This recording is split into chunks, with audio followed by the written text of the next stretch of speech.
예수님께서 이 기적을 베푸실 때마다 정말 수많은 팬들이 이렇게 예수님 주변에 몰려들었던 것 같습니다. 팬들이 예수님을 따르지만 팬들이 가지고 있는 성경관과 가치관이 다 예수님과 일치하지는 않았을 것입니다. 한편으로는 시대적 아픔이 또 이렇게 팬심으로 반영된 것은 아닐까 그런 생각도 해보게 됩니다. 예수님께서 기적을 베푸실 때마다 저 능력으로 로마 제국을 좀 벌하시고 그 왕자의 앉기를 바라던 그런 마음이 아니었을까 그런 생각도 해봅니다. 신앙생활을 한다라는 것은 안과 밖이 같다라는 것을 이야기해요. 우리 교회의 방향성과 우리 교회가 추구하는 것이 아무리 좋아도요, 여러분이 세상 가운데에서 바른 가치관과 올바른 복음적 삶을 살아내지 않는다면 그것은 아무 상관이 없는 것이죠. 예수님 시절에 무리들 앞에서만 경건한 자가 있었어요. 오늘 본문에서 언급하시는데 바로 바리새인이었습니다. 오늘 본문의 1절의 마지막 부분을 보면요, 바리새인들의 누룩 곧 외식을 주의하라고 말씀하세요. 바리새인은 많은 사람들에게 정말 존경을 받던 사람들이었어요. 그러나 그들의 누룩 곧 이 외식, 위선, 겉과 속이 이 다른 것을 주의해야 된다라고 예수님이 말씀하고 계세요. 우리가 뭔가가 익숙해질 때 감사가 사라지는 거예요. 신앙이 익숙해질 때, 연식이 오래될수록, 그러면 더 갈수록 우리는 형식에 매이게 되고 자발적 헌신과 진정성 있는 섬김이 계속적으로 사라지게 되죠.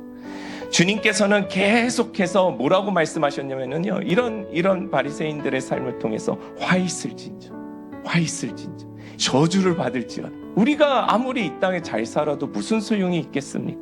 우리가 주님의 이름으로 방언을 하고, 우리가 주님의 이름으로 귀신을 쫓고, 우리가 주님의 이름으로 헌금을 많이 하고 그러면서 살았는데 나는 너가 누군지 도무지 알 수가 없다.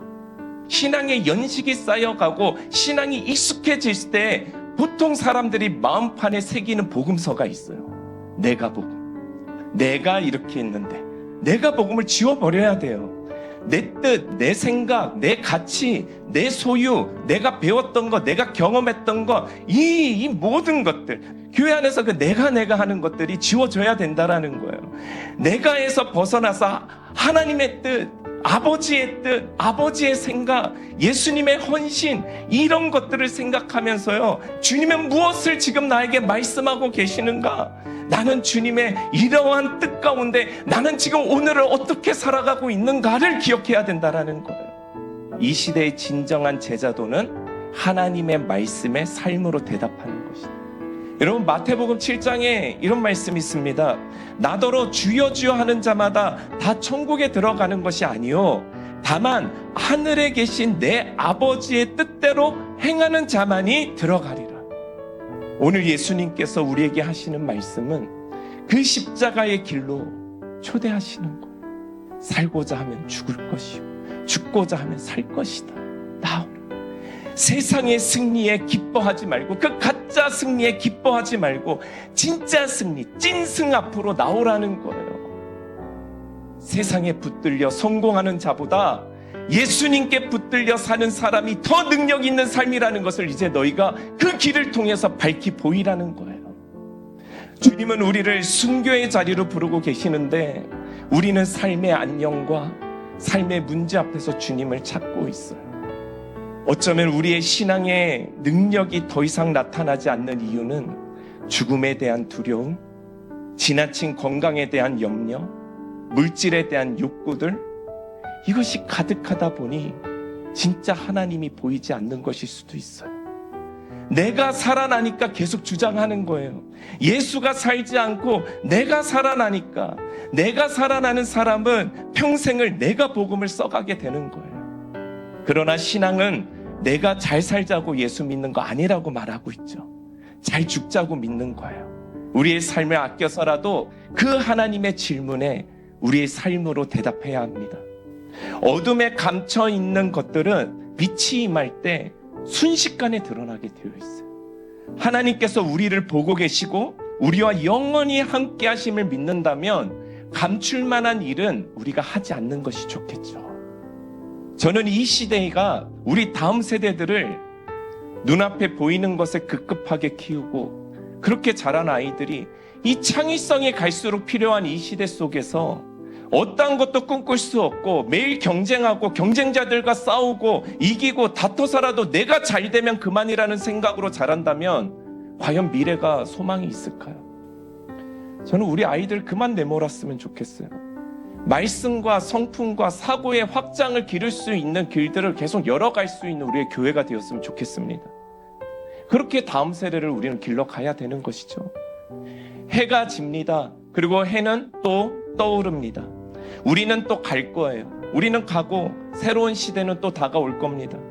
너나 할 거 없이 어떤 시대가 다가오더라도 당당히 거짓 없이 말씀과 복음으로 세상을 맞이할 수 있는 그런 다음 세대로 우리는 길러내야 할 줄 믿습니다. 세상을 두려워하면 하나님을 안 두려워해요.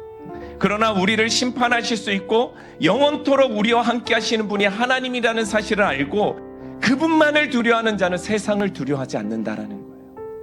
그래서 우리는 세상의 두려움을 갖고 하나님을 찬양하는 것이 아니라 하나님만을 두려워하는 마음으로 하나님을 인정하고 또 하나님께 기도하고 이런 삶들이 우리의 가운데 지속적으로 이루어져야 된다는 것이죠.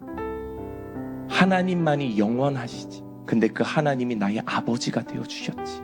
기도하면 하나님이 나와 함께 하시지. 이 믿음으로 살아가는 자들은 세상을 두려워하지 않는다는 거예요. 우리가 바른 신앙을 갖고 살아가는지 확인해 볼 수 있는 것은 내가 하나님을 시인하는 삶을 살아가는가, 아니면 내가 하나님을 감추는 자로 살아가는가. 여러분, 이 시대는 정말 복음 전하기가 너무 어렵죠. 너무 어려운 시대입니다. 전하기가 어렵다라는 것은 누군가는 그 길을 가야 된다라는 것을 말하고 있는 거예요. 성경에서 말하는 복음 전파는요, 사람을 통해서 이루어지는 거예요.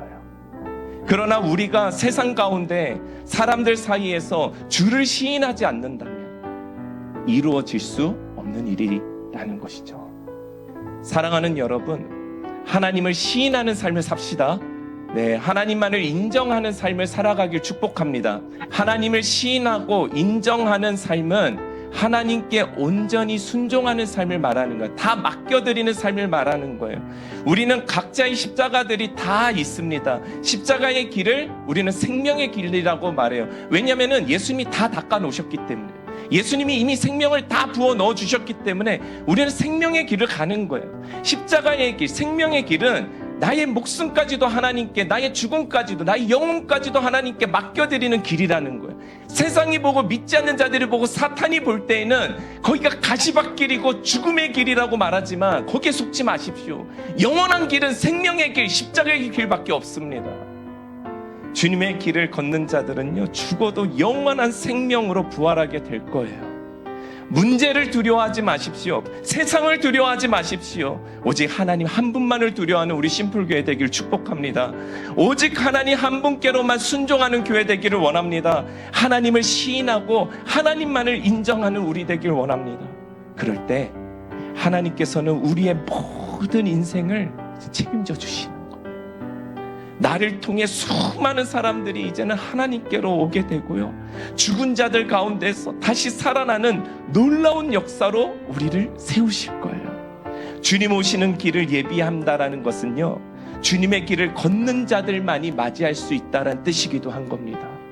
온전히 주님께 맡겨드릴 때 우리에게 있는 걱정, 염려, 두려움과 같은 그런 어둠의 감정들이 떠나가고 자유와 화평과 기쁨의 빛이 우리의 삶을 휘감을 것입니다. 그 십자가의 길을 당당히 걸어가는 저와 여러분들 되시기를 주님의 이름으로 축원합니다.